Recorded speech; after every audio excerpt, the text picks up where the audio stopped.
Just two adjacent girls living in a lovely world. They took a podcast train going anywhere, but kind of specifically through Austin, Texas. Yeah, hook 'em horns. Adjacent, very near, next to, or touching. Our tailgate is adjacent to the left field fence. ADJACENT, adjacent. Welcome back, y'all. Welcome to Adjacent. We have on our podcast today someone who is going to change your life. Are you ready?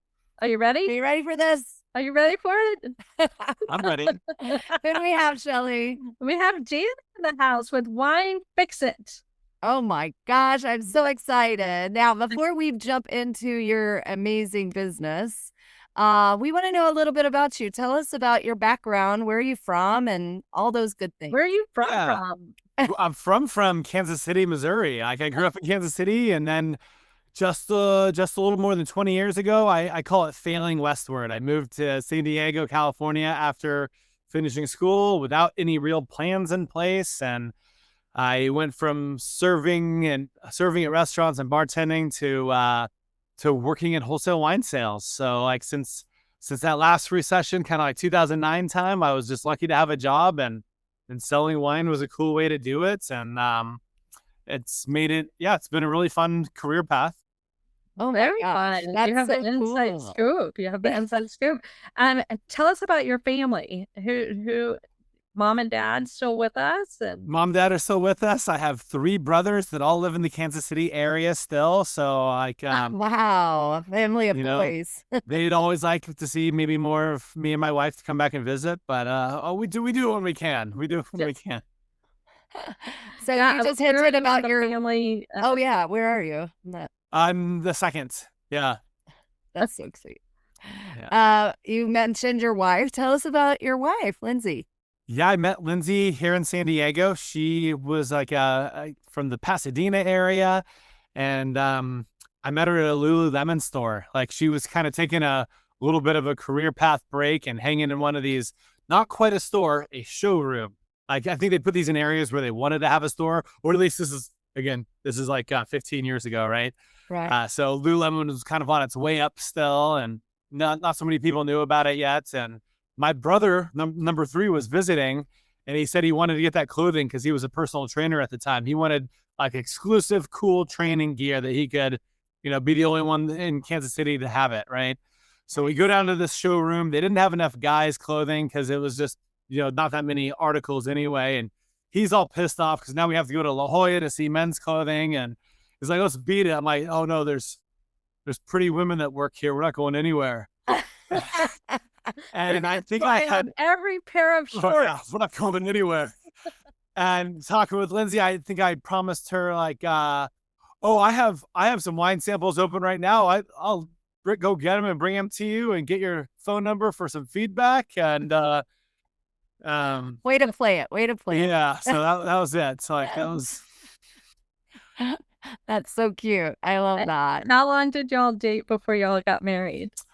We dated for maybe a year or maybe just under, and then we broke up because I wasn't sure if I was going to stay in San Diego. I wanted to deliberate if it was good to move the career to Northern California, like to be more in the epicenter of wine commerce. My company was trying to send me to Houston, Texas at the time to be a state manager in that area. And then there was the whole, I miss my family thing. So do I want to go back to Kansas City? So all of that in the works. And like, and we did break up, and we got back together. I think I ran into her at the end of a half marathon, and I knew I'd see her that day. I'm sure I had like, my eyes scanning for her, but it was cool to be able to reconnect and like, we really knew what we wanted in that moment. It's like, I love that. We want to be partners. Yeah. But we have to explain that you are friends with Kelly and Robert Kroll. Yeah. Kelly and Lindsay were roommates in college. Is that correct? They were, yes. Yeah, and that's how I met Danny a couple of years ago. He came to visit. We had a great time. We laughed and laughed and laughed, and always whenever Lindsay's in town, I stop, drop, and roll because I just love her nature, and she's so beautiful and fun to be around, and so that's how we know. Danny. And so visiting Austin's fun. Now I have my favorite places there.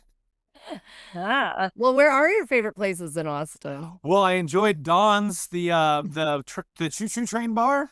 Yeah, the Choo Choo Train bar. And Uchiko, that is legit. Holy cow. Yes.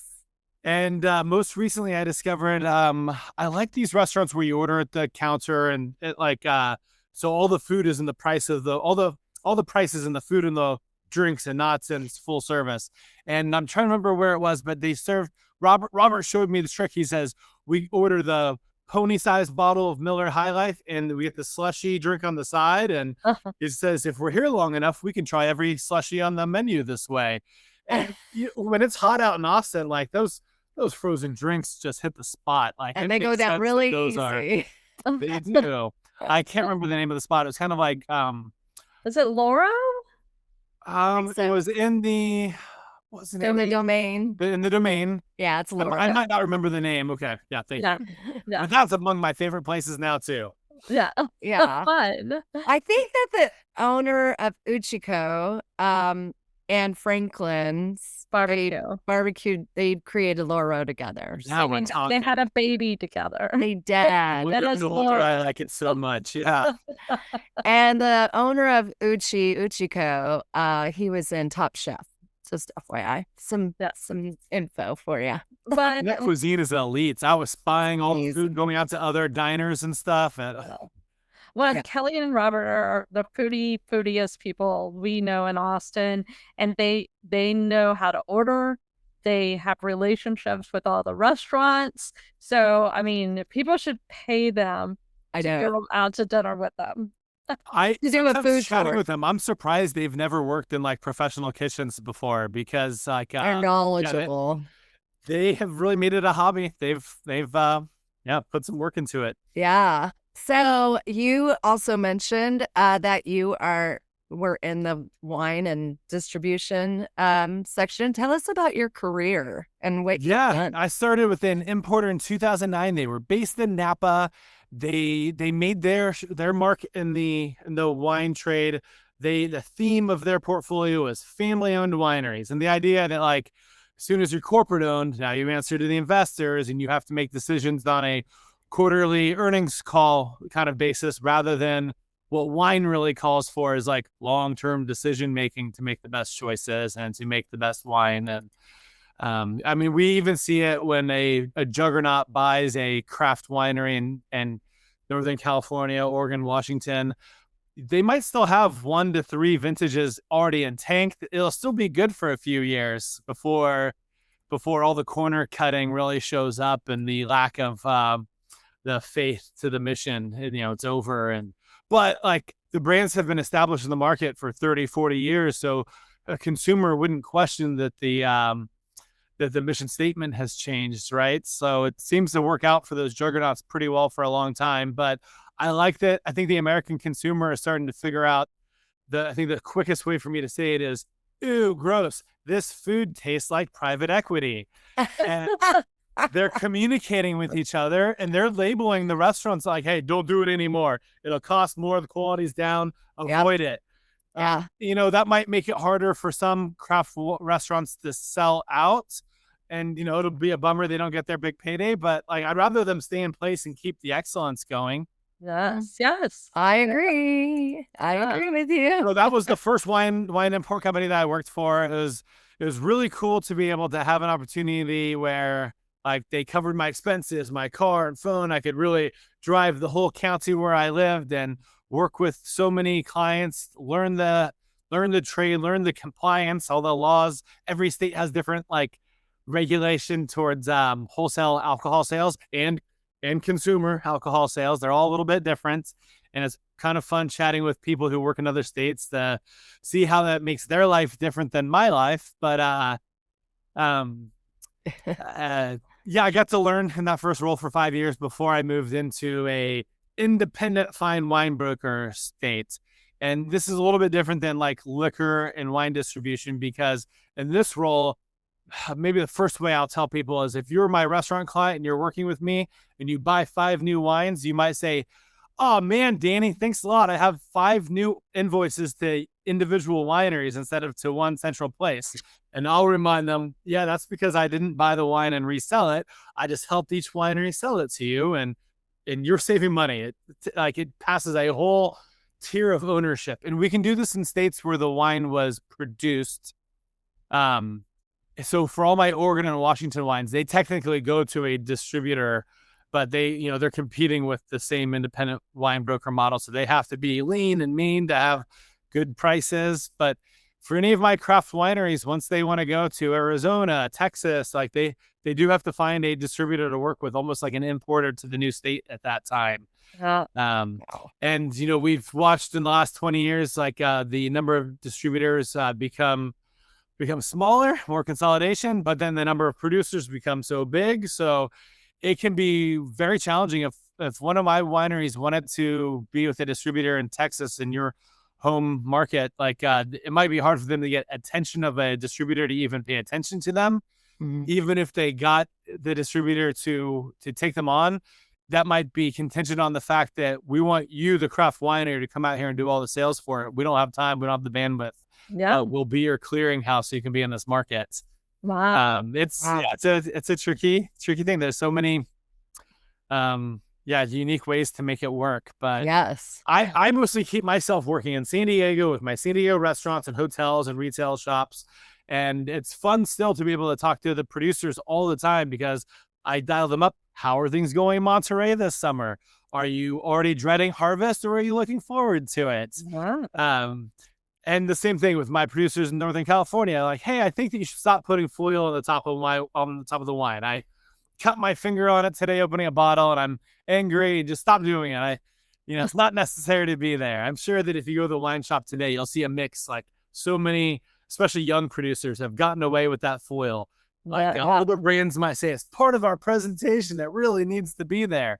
But the foil you have to cut off before it doesn't need to be there. I think historically, for shipping wines across the Atlantic or through other seas, those might have been made out of lead to keep rats from chewing through that and then chewing through the cork. So it's sort of a really important job at some points. But now they're just maybe more of a custom, and you see your server struggling with it maybe at the table when they're trying to open your bottle for you. And again, doesn't make the wine taste any better. Doesn't make the cork any more safe.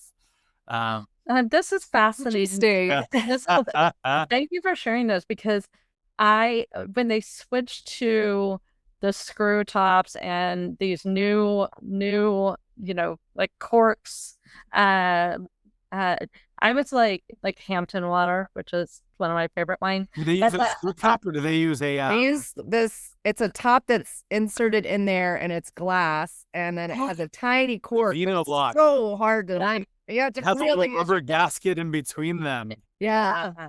Okay, yeah. I know that. Yeah, it's a Czech company that makes them, and they can actually, if they want, they can make them super ornamental.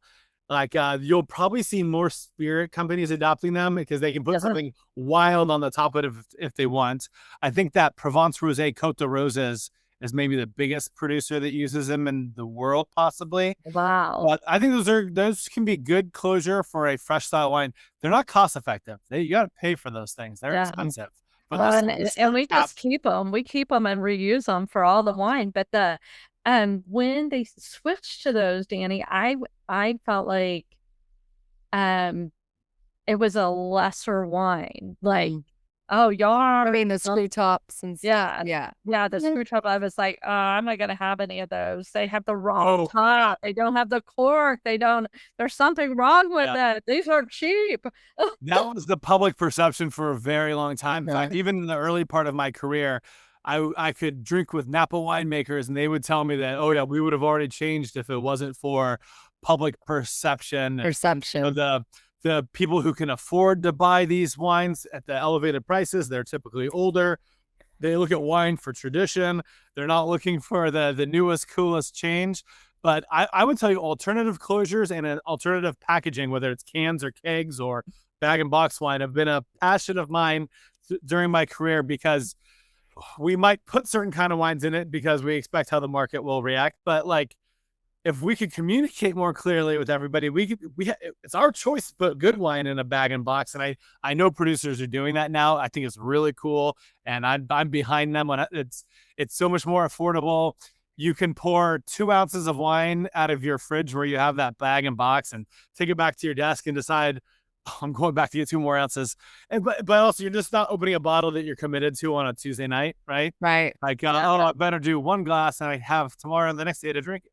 No, you just have full flexibility. Those things stay fresh for weeks, a month. Like, I think they're an awesome package. And just it takes a bold producer who thinks I can change people's mind. But the screw cap it's been a very good closure for a very long time. There are some Napa producers who put their reserve Cabernet in it, the kind of cab you have to be on the waiting list, and it comes in a 6-pack. And the one I'm thinking in particular have for almost probably a full 20 years now. 3 bottles will be to a cork and 3 bottles will be to the screw cap. And the most important thing about this is they've done it long enough that they can go back and taste their library selections. They can do the vertical tasting of the 2010, 2011 side by side with both closures. And I've asked their national sales manager a handful of years ago, what have you learned? Tell me what you know after being able to do these tastings. And she says, the cork for better or for worse, and the screw cap like the way we want it every time.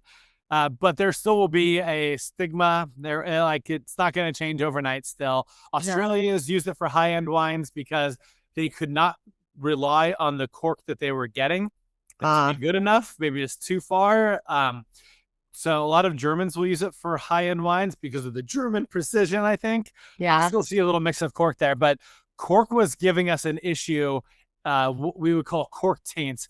TCA is the abbreviation for the long science word for it, but it would make a wine if they were affected by it, and it was impossible for us to tell when they were getting bottled that it could possibly have a bad cork going in. Mm-hmm. And that could mean real consequences for a really high-end wine that you bought 15 years ago, has been in your cellar. You've been bragging about it to friends. Now it's that dinner that you're finally bringing it out. And like, it's not because you stored it badly. It's not because you opened it too soon, too late. That cork was always going to have made an impact on your wine. And the way that it would affect the wine, it would end up tasting like wet cardboard that's been in the basement. Sometimes people will describe it as like wet dog. But if it has only minutely affected the wine, what you'll find is the absence of like some of the aromas of wine, and you'll just think that you got a mediocre wine. So like wine producers would say, if my wine's going to get ruined by that stuff, I want it to be really ruined. I want them to have to take it back to the store so we can, because we'll happily replace it. We want them to have the right perception of our wine. But that was, I'll taste other people's wines with them. And if I don't know what exactly the wine should taste like from that producer, and I think it might be affected, like we have to ask careful questions like, is this how this wine's supposed to taste? You know this wine better than me. Is this how this is supposed to taste? They can now test batches of cork. It's very expensive to do it, but high-end wines, you probably should not see that anymore for the real cork. But we welcome it with Stelvin. Yeah. Well, I mean, this is a so interesting misunderstanding, you guys.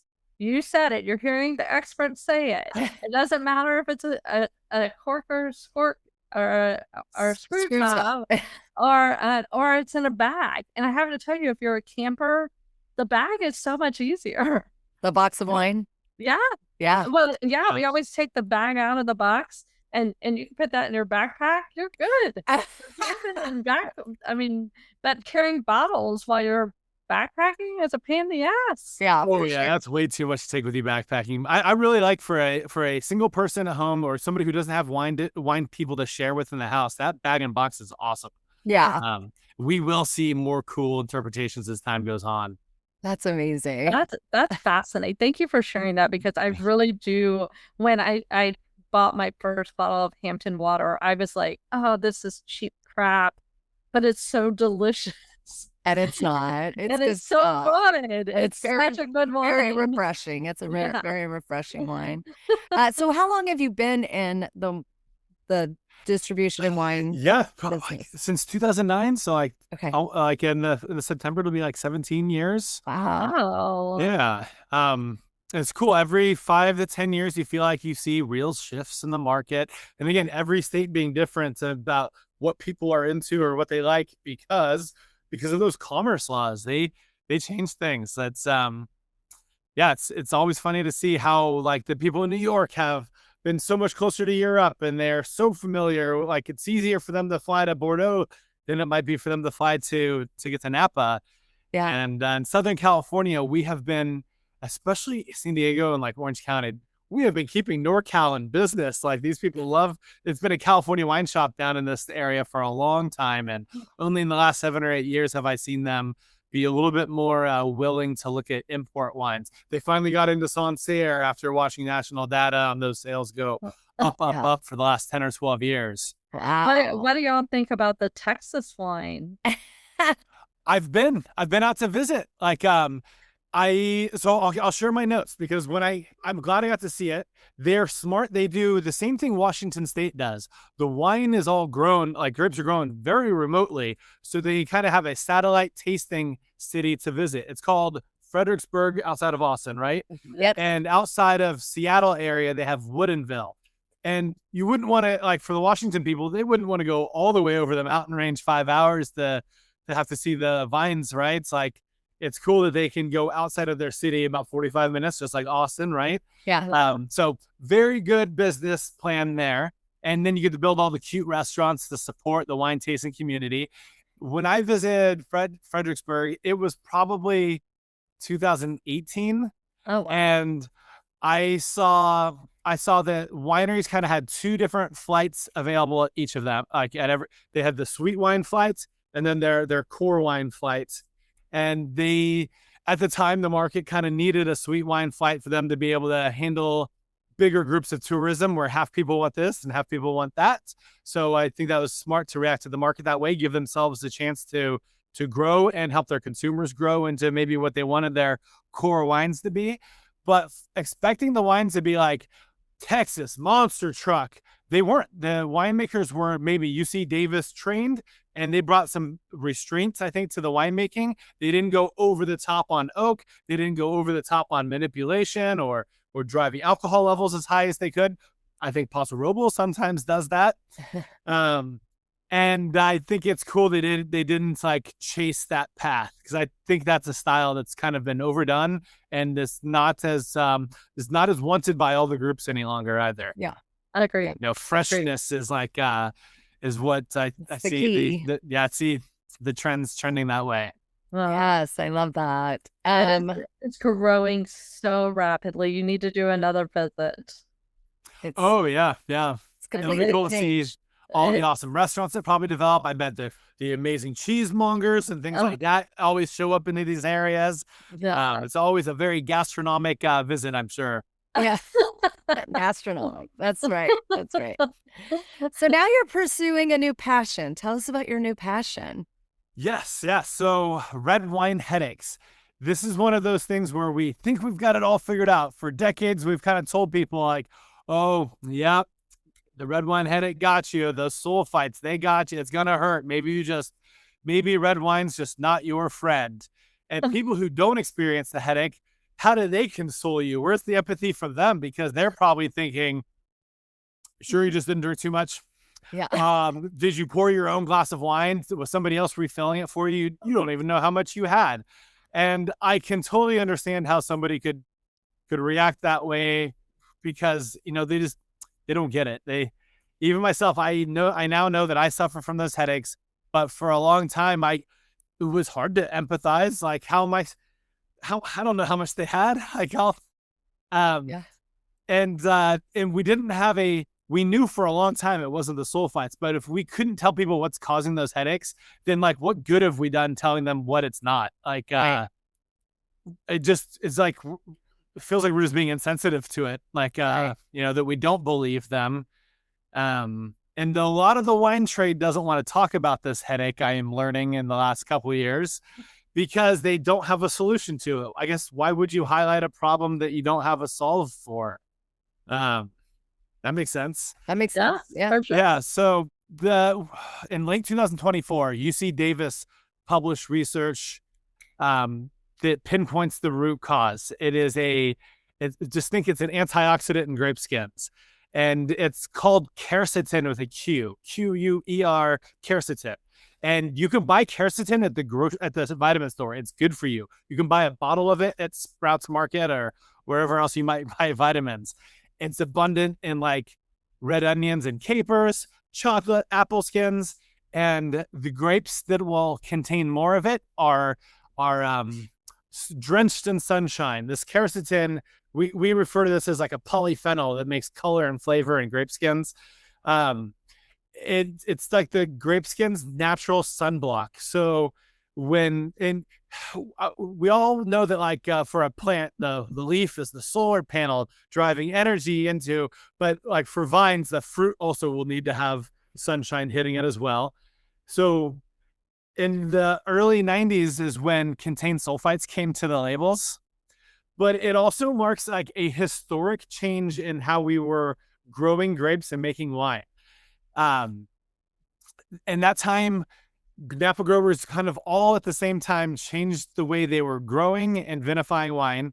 They say they wanted to get the bell pepper flavor out of wine, which is like, on some level, it should be there because when wine ages, that brings like the beautiful cigar box aromas to like a great Bordeaux or a great Napa Cabernet or Cabernet and Friends, like when they blend with Merlot and all the 5 Bordeaux varieties there.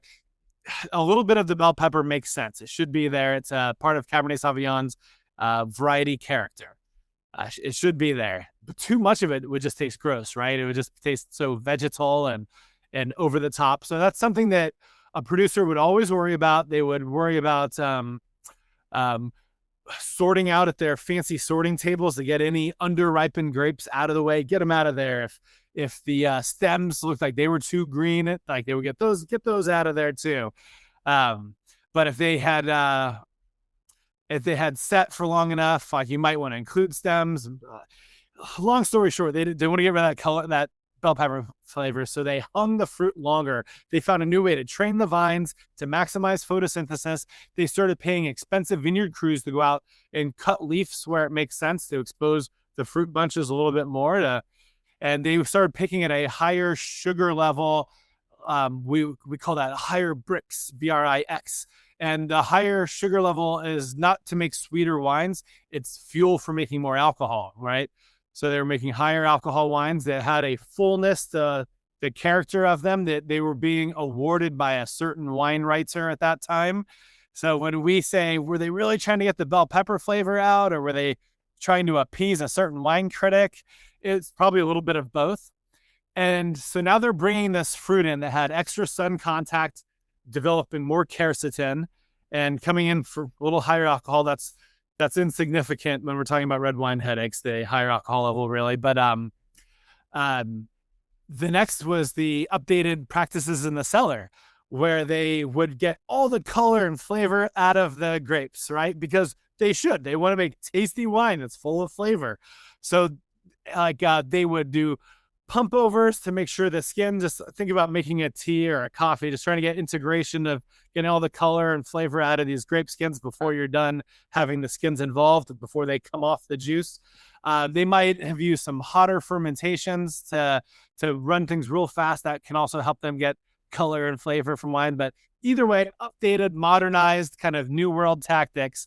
All of a sudden you have, from the growing to the cellar practices, the most tremendous quercetin-rich wines that have ever been on the planet Earth. Wow. And this is the early 90s. So these things are hitting the market like 1990, 1991, 1992, just the exact same time that the labels had to start wearing the contained sulfites. And it matches up with one more really interesting thing, was the 60 Minutes episode called The French Paradox.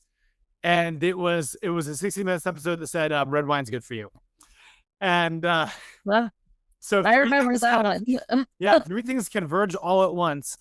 And I know that from the wine sales data that the United States had gone from being primarily white wine drinking to primarily red wine drinking overnight. Yeah. And that must be one of the wildest changes that happens to a food or beverage industry, like all from one episode airing. So those three things happening all at the same time, I can just imagine people having tremendously bad headaches, but then it's okay. It's good for me. It's good for me. Okay, I must persist. I must get every week anyway. Yeah. So I think Get over that headache. Get over it. yeah, all of us who want to enjoy the wine, who want to sell the wine, who want to make it, and it must sell to keep making it. Those three things happening in tandem. Like it's a really important moment to look at. And some people ask me like, I just drink cheap import wine from Trader Joe's. I'm like, well, you actually get tremendous quality to price ratio there. And the wines are really just not even high enough quality that they would pay the vineyard crew to go leaf the vineyards, that they wouldn't even like. And it's not that those wines are good. They won't give you a headache. They won't have those big quercetin rich characteristics to them.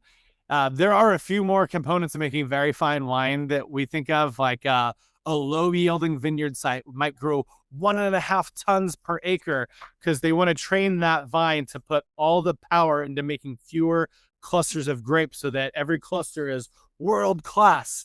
And if you want to train that same vineyard to grow 12 tons per acre, you can, but you just won't have the natural acidity to the grapes.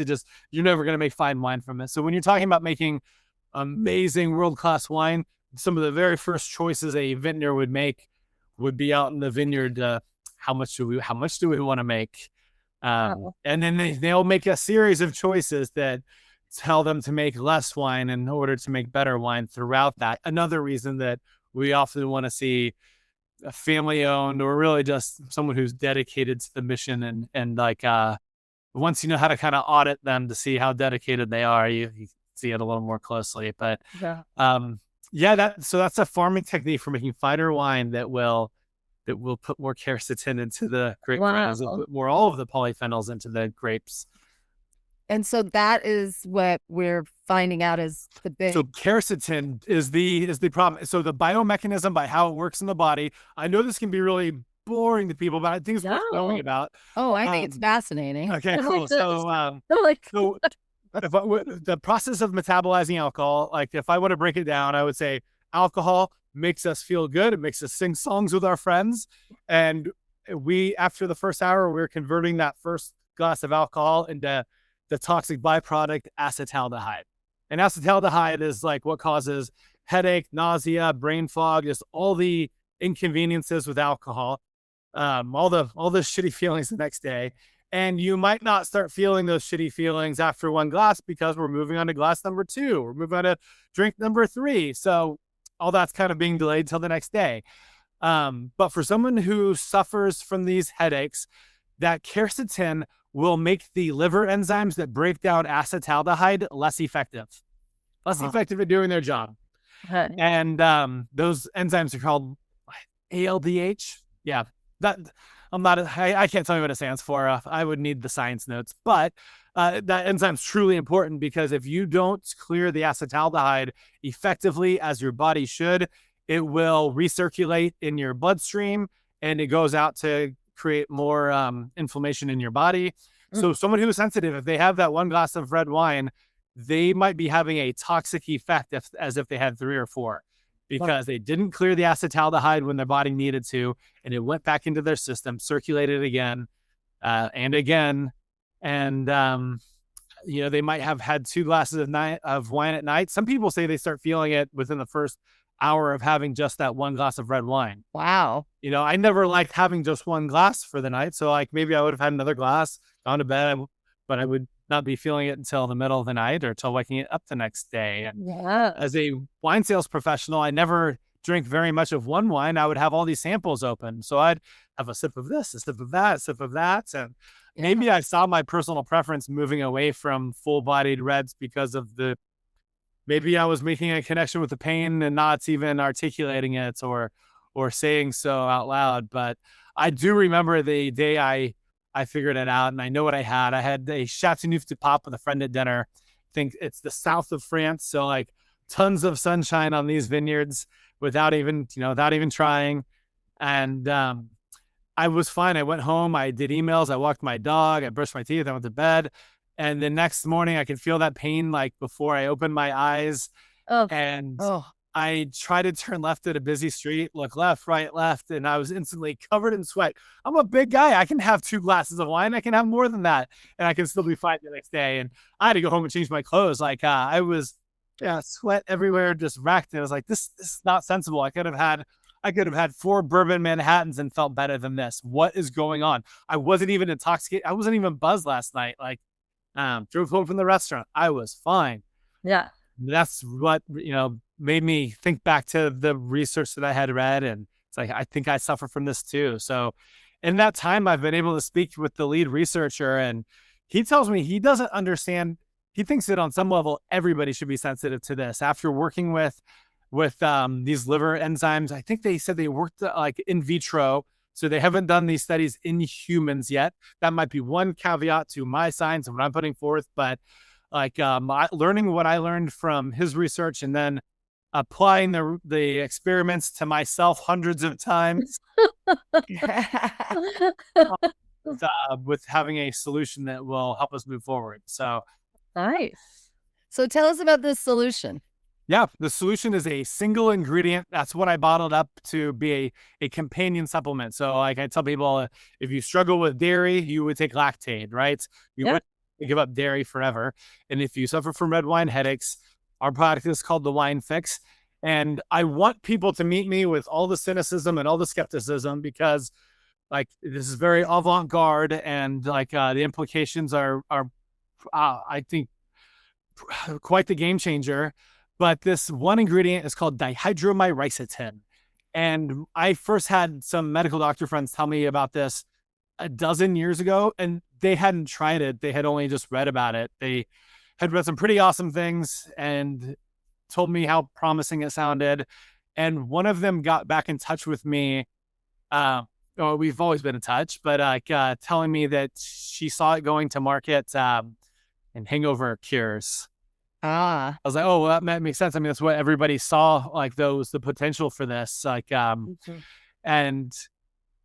but the primary function of this ingredient is to help those liver enzymes that break down acetaldehyde be more effective.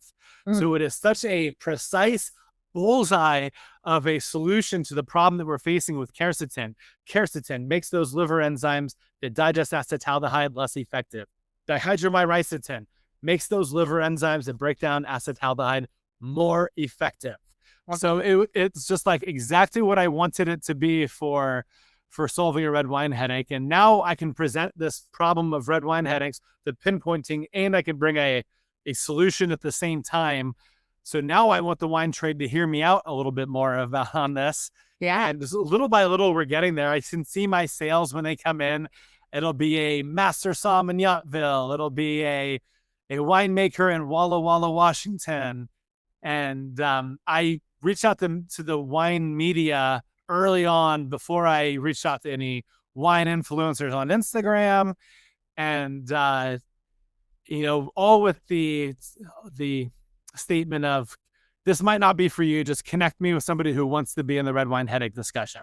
Right. So it's cool, like, networking with journalists and getting to all the right places. But we've had some good press since then. We've been in Forbes a couple times. We got into the Somm journal, the Sommelier journal. So that's like very trade facing. So I want the wine professionals to see this first, because I think they'll have a lot to do to help with getting this off the ground. But, like it's irresponsible to be blaming sulfites. Like I would say sulfites are like chlorine in a pool, as much as necessary, as little as possible. There you go. And they're not to be feared. They need to be used responsibly. I mean, when it's overdone in the vineyard, you might not be able to get a natural fermentation going. When it's overdone in the cellar, you can end up with like egg, or like rotten egg, or like burnt matchstick flavors in wine. So like there's reasons not to go overboard on using it anyway. Right. But it's not the end of the world. It's very important to be using it to close wines, just a very small, judicious amount. I have heard a lot of natural wine people talking about it's the sulfites. The sulfites give you that make you feel so bad. And I've heard that. before natural wine, that was a statement. Yeah.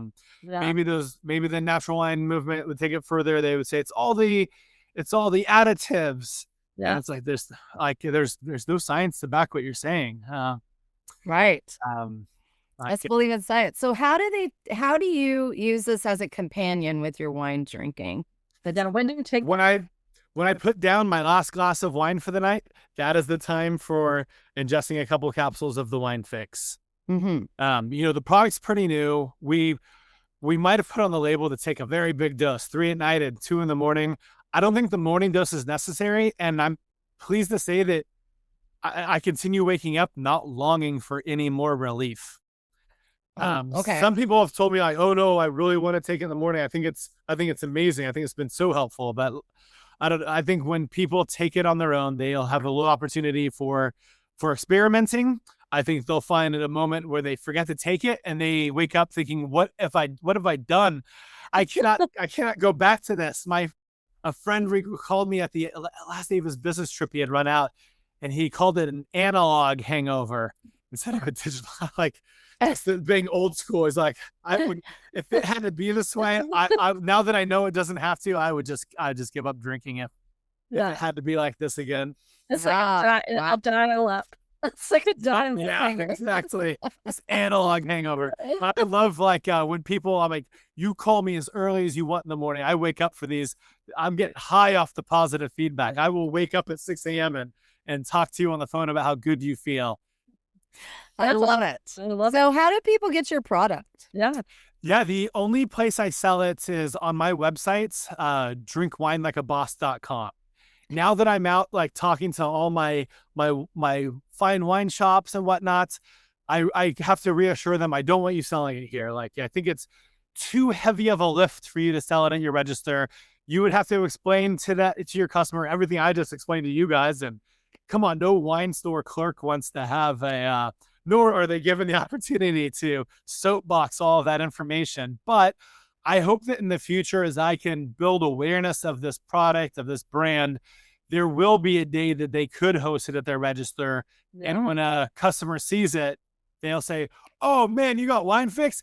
I'm going back. We're getting 4 more bottles. And that's the moment where I feel like this lifts up all of wine. I don't want you to go back into your Napa winery and start making the wine differently. You don't need to go back and making it old school like the 70s or the 80s. You're welcome to do it that way. I think those were awesome wines, but you don't have to go rewrite everything. People just need a little help.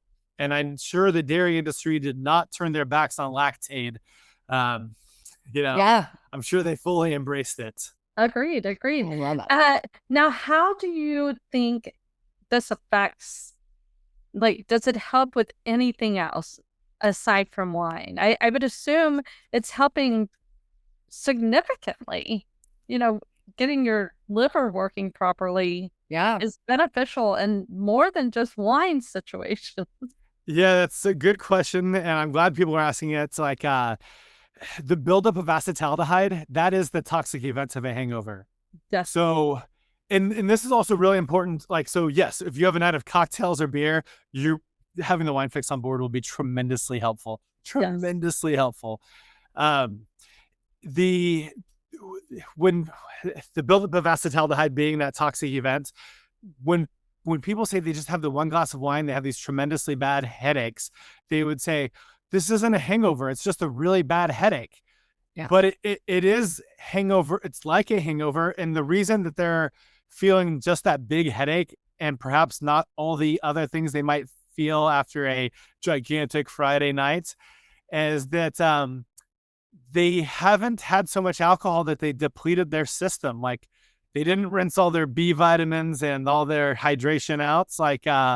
They just have this buildup of acetaldehyde that needs to be flushed out of their system, but it's already had its opportunity to cause so much inflammation. So they're having those headaches. There was a long time that we we thought this was a histamine issue.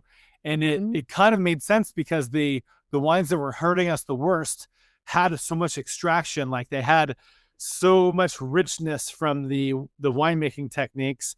And it would go to say that all that color and flavor from the skins is getting into the wine. All the histamines that grow on grape skins are getting into the wine. But there was research from the early 2000s that was already kind of shutting down that theory.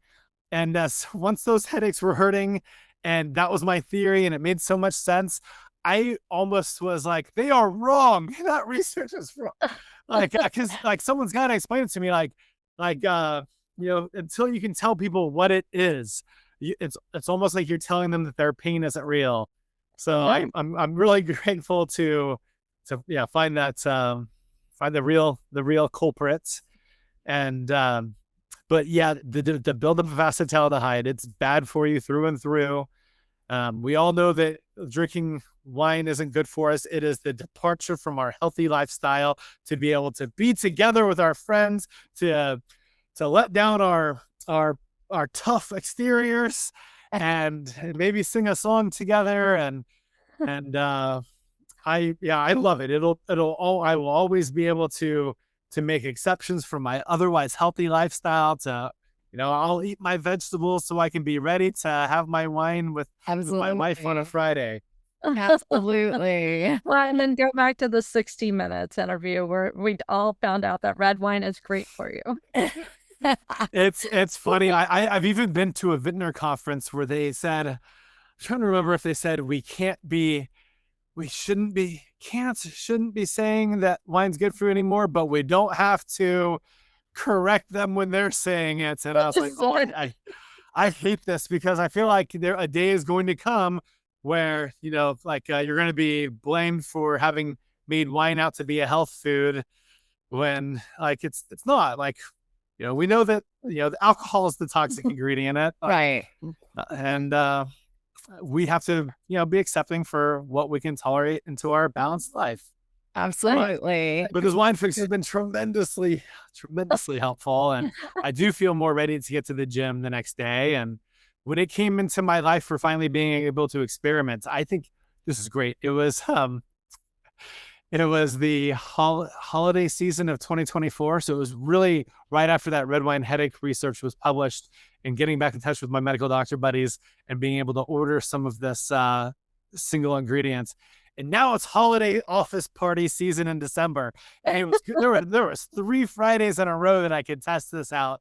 And I knew that I didn't even need to necessarily test it just for red wine headaches initially, that it could be cocktails. Like, just knowing that it's the buildup of acetaldehyde that's the problem. And one Friday builds up some pretty good confidence.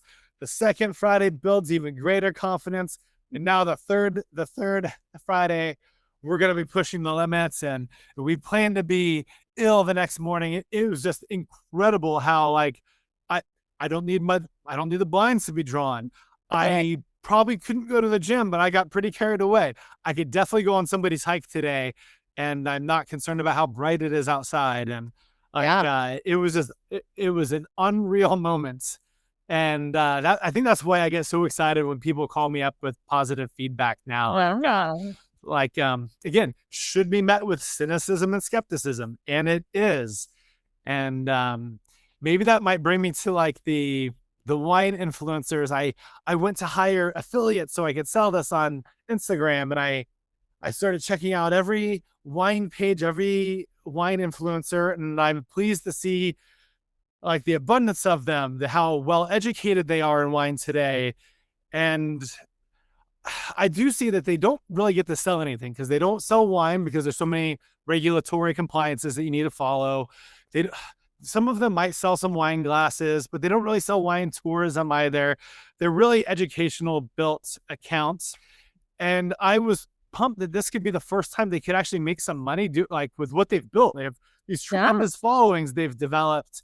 And, I think the wine industry is going to be far more grateful for the existence of their role than they have been for the last 15 years. Right. I think the opinion's already been shifting from wine producers being grateful. Like, I'm sure wine producers at one point had trouble embracing like the wine press in general, though, right?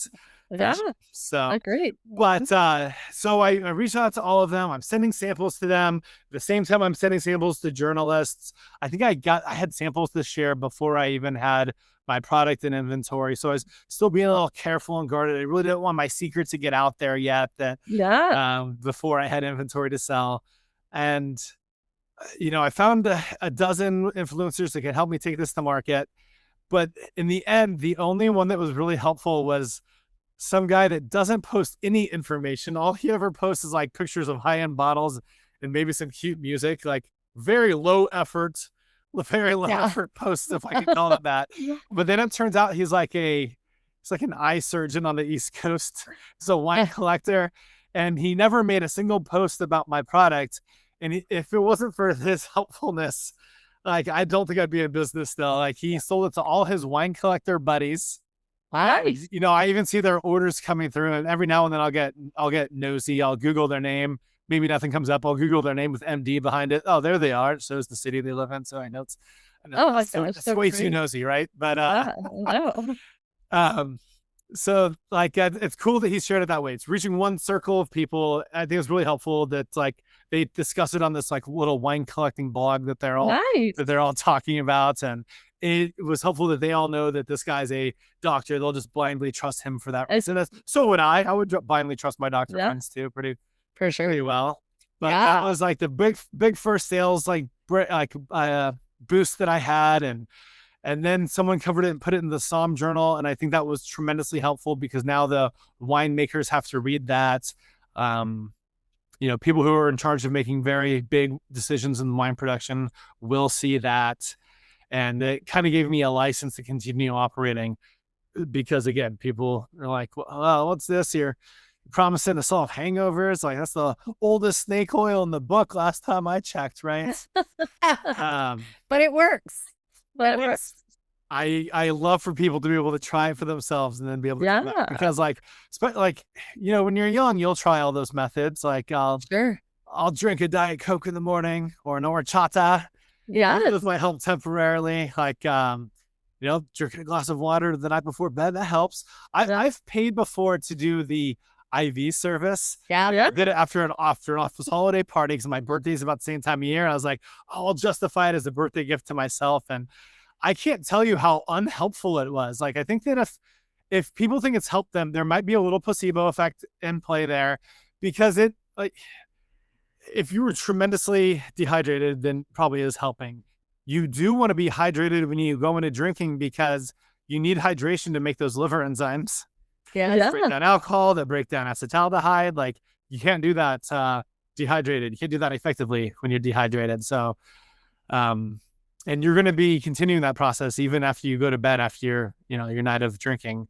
So it helps to have a glass of water at the end. But everyone's tried something that was bogus, right? But we're entering a unique world where now GLP-1s are helping people, promising some snake oil that's always been promised, and here it is, it's working, and it's the science is backing it, and I think that makes a pretty cool place for this to be entering the world as well. But timing. I think it gets like the marketing thing I'm thinking is get your days back. I mean, how many days have you lost that you couldn't get out of bed because you were hungover or puny or what have you? Get those days back. Get them back. I mean, drink a couple of shots and get going. And just think of the vindication that people must feel to just know there was a reason why those red wines hurt. Absolutely. If you wanted to avoid those red wine headaches, but have some red wine, and you really just weren't, I'm not in the market to buy this guy's supplements, you can still ask some questions to the wine clerk at your wine shop. You can tell them like, hey, I want to buy wines that are not defined by the amount of sunshine in the vineyard and not so rich and extracted from techniques in the cellar. And I know that doesn't sound like your normal discussion with your wine clerk. You normally talk to them about how you want a wine to taste, but like, you buy wine from a different place. We go to this place called Twin Liquors, and if we asked them that, they would laugh out loud. They're pretty knowledgeable there. They're probably not used to being asked the question like that, but they would know the answer. They would know how to answer that. Yeah, and they would direct you to some red wines that you could probably get into that would not harm you as much as maybe. I think it's such a funny and ironic thing that some of these world-class wines that we're making in Paso Robles or California, or even like I mentioned, the Chateauneuf du Pape, just south of Spain will have some really sunny areas and concentrated styles of wine that even like in Tuscany where they make Chianti, I think the low end stuff doesn't seem to be very problematic to me, but the more expensive like and well built and collector status wines from those areas are now we are reaching the higher quercetin and headache level. But yeah, if you've ever been mocked by your family or friends that you drank with that, oh, maybe you just drank more, like you've got to feel good knowing like it was not in your head. You did not make this up. They've got to feel better like right away just being told. It's a real thing. It's a real issue. Yeah. Now you have a solution to help you enjoy your wine and that it won't interrupt your day the next day. So I love that you have done I feel like you used yourself as a guinea pig and a science experiment. Thanks, man, for taking one for the team. But it's working, and you got to take it from the person who's done the heavy lifting and figured this out. Because and you guys amazing. are going to be able to see this on video. Daniel is so passionate about this. Yes. I mean, I just feel the passion. I feel your passion. It's like coming through the video for sure. Wow, I feel like you're going to give people a new way to enjoy their wine. Another day. You get a day whole back. other day. Yeah, you get your day back. That's so exciting. And no more covering your wine glass at a wine dinner. Like, oh, I can't have the res. Like, yes, you can now. Yes, you can. Put on enzyme support on board, and you'll be okay. Yeah, so you can get wine fix through drinkwinelikeaboss.com. And I'm sure it's going to be coming to Twin Liquors before we know it and other places. So keep a lookout for it. But in the meantime, you can order it directly from the boss himself. That's right. That's what he's doing. And use Adjacent Podcast as your promo code and you're good. Yeah, that's going to be great for us too. And I'm glad we're getting the word out, Daniel. And I'm so excited about your next adventure and what you're doing for wine, because I think it's going to give people who had to put that red wine away, it's going to give them back that one of their loves, because people love their red wine. No more shame. You're not wrong. You didn't drink more than you think. Like, it wasn't you. Yeah. It wasn't the sulfites. And it wasn't the sulfites, guys. And it wasn't the cork, and it wasn't, so knowledgeable. So knowledgeable. Fascinating. Well, thank you, Daniel, for taking this time to share you're just a wealth of knowledge. And now I think I want to call you Dr. Daniel. I'm grateful for the opportunity to share some of the biggest misnomers in wine and share that most important one, I think, regarding the red wine headache. I'm so eager to have people back to wine. In kind of reversing nutrition and wine consumption. As a wine salesperson, I could really only help somebody maybe choose a cooler wine, a different or new wine, but I can't help them choose to consume more wine until now with bringing a little supplement on board. Yeah. I love it. Awesome. Well, thank you so much.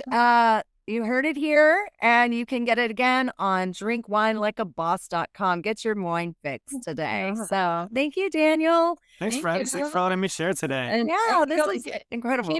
Keep coming on and tag us on anything. And we'll tag you too. Yeah, for sure. Naturally. And give your bride a big hug from me. I will. She's going to be so curious to hear how all this went today. All right. And if y'all have any questions, let us know. We'll send you to Daniel Morando, and y'all can have your conversations. You're just so interesting. Anyway. Fascinating. Yeah. Thank you so much. Texas. Yeah.